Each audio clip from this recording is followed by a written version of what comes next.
Olá, eu sou o Fausto da Revolução Industrial Brasileira e eu estou inaugurando aqui no canal uma nova seção chamada Comentários da Revolução Industrial Brasileira. Diferentemente das entrevistas que em geral eu trago no canal, vou passar a fazer comentários eu sozinho em vídeos mais curtos sobre assuntos que dizem respeito aos temas do canal e aos temas do site, né? E trazer para vocês minha opinião. O site da Revolução Industrial Brasileira é rib.ind.br. Convido vocês todos a conhecerem se você ainda não conhece. O primeiro tema que eu queria trazer aqui na seção Comentários da Revolução Industrial Brasileira é o famoso Agro é Pop, que eu substituí num comentário que eu coloquei no site por O Agro é Fogo.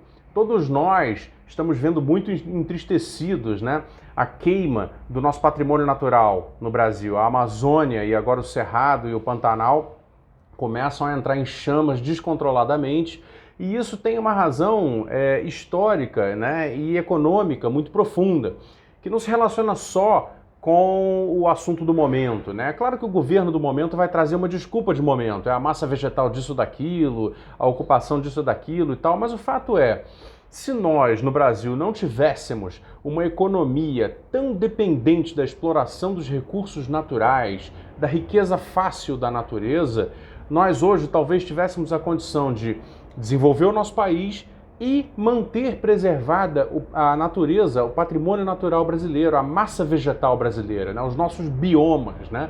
O IBGE soltou uma estatística terrível dias atrás, afirmando que entre 2000 e 2018, 71% da perda de massa vegetal, que foi equivalente a 6 estados do Rio de Janeiro entre 2000 e 2018, viraram pastagens. Ou seja, é evidente que a ocupação da economia primária sobre os biomas brasileiros que transforma a massa vegetal natural em área desmatada, em área degradada.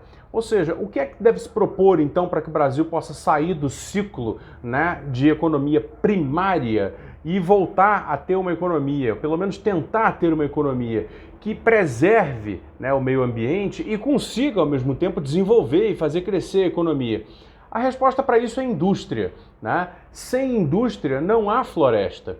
E quando eu falo indústria, eu não estou me referindo especificamente a transformar tudo que tem lá em fábricas, né, em unidades de produção antiquadas. Não, não se trata disso, né? Se trata de pensar indústria num sentido mais amplo e entender que, afinal de contas, o que caracteriza esse milagre econômico, né, da Idade Moderna, que trouxe tantos benefícios, né, e tantos ganhos sociais, de saúde, educacionais às civilizações, aos povos que conseguiram empreender esse esforço econômico, não é exatamente a fabricação de coisas em série, é um sistema econômico que congrega as ideias de sinergias tecnológicas, as ideias de divisão social do trabalho em atividades que geram mais valor a partir de densidade de conhecimento, né? Então, no caso brasileiro, essa ideia de indústria, que é uma ideia muito mais ampla, né, ela tem que ser aplicada a partir das nossas especificidades, a partir da especificidade brasileira. O caso brasileiro pede alguns tipos de indústria, né? Claro, aquilo que nós conseguimos construir no século XX, nossas indústrias de base, nossas indústrias metalúrgicas, nossas indústrias de materiais, como por exemplo cimento, cerâmica, máquinas e equipamentos, metais, alumínio, tudo isso deve ser mantido, faz parte da nossa indústria.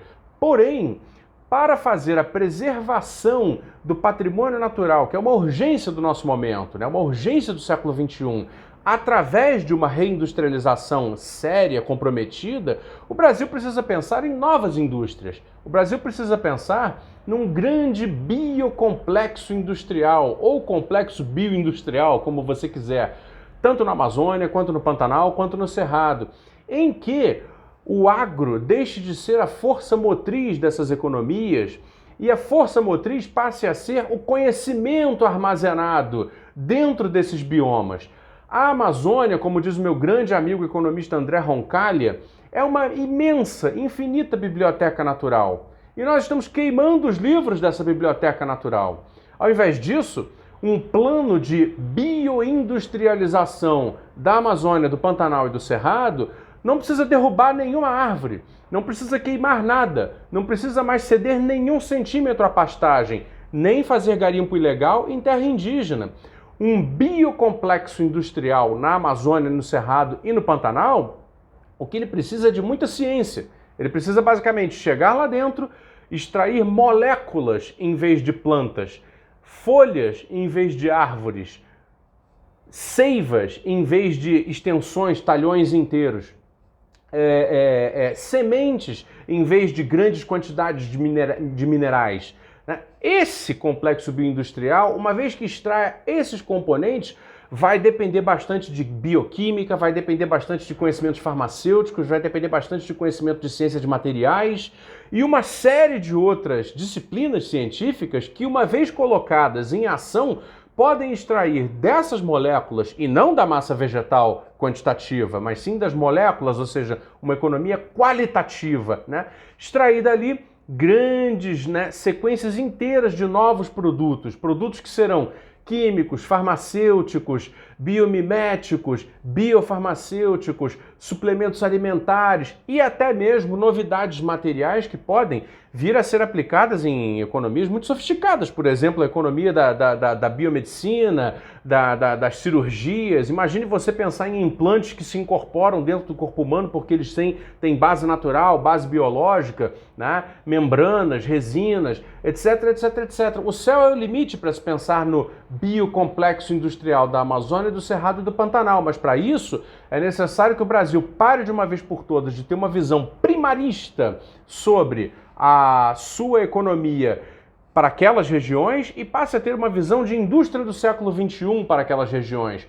Nada disso será feito sem a participação muito central, muito intensa do Estado brasileiro. O Estado brasileiro é o responsável por coordenar as forças produtivas com as forças científicas para que isso possa acontecer. Porque as forças de mercado sozinhas não terão como dar conta disso. Hoje no Brasil elas são incentivadas, as forças de mercado, a continuar a depredação natural através da economia primária que já existe. Por quê? Porque ela dá muito lucro às empresas que participam dela. Então, para se fazer uma transformação estrutural que saia da economia primária, que dá lucro para as empresas que participam dela, e façamos uma economia desenvolvida para a Amazônia, Cerrado e Pantanal, que preserve o patrimônio natural e dê lucro, né? Faça crescimento, faça desenvolvimento, mas para cadeias muito maiores de agentes econômicos ligados a empresas, a institutos científicos, às universidades,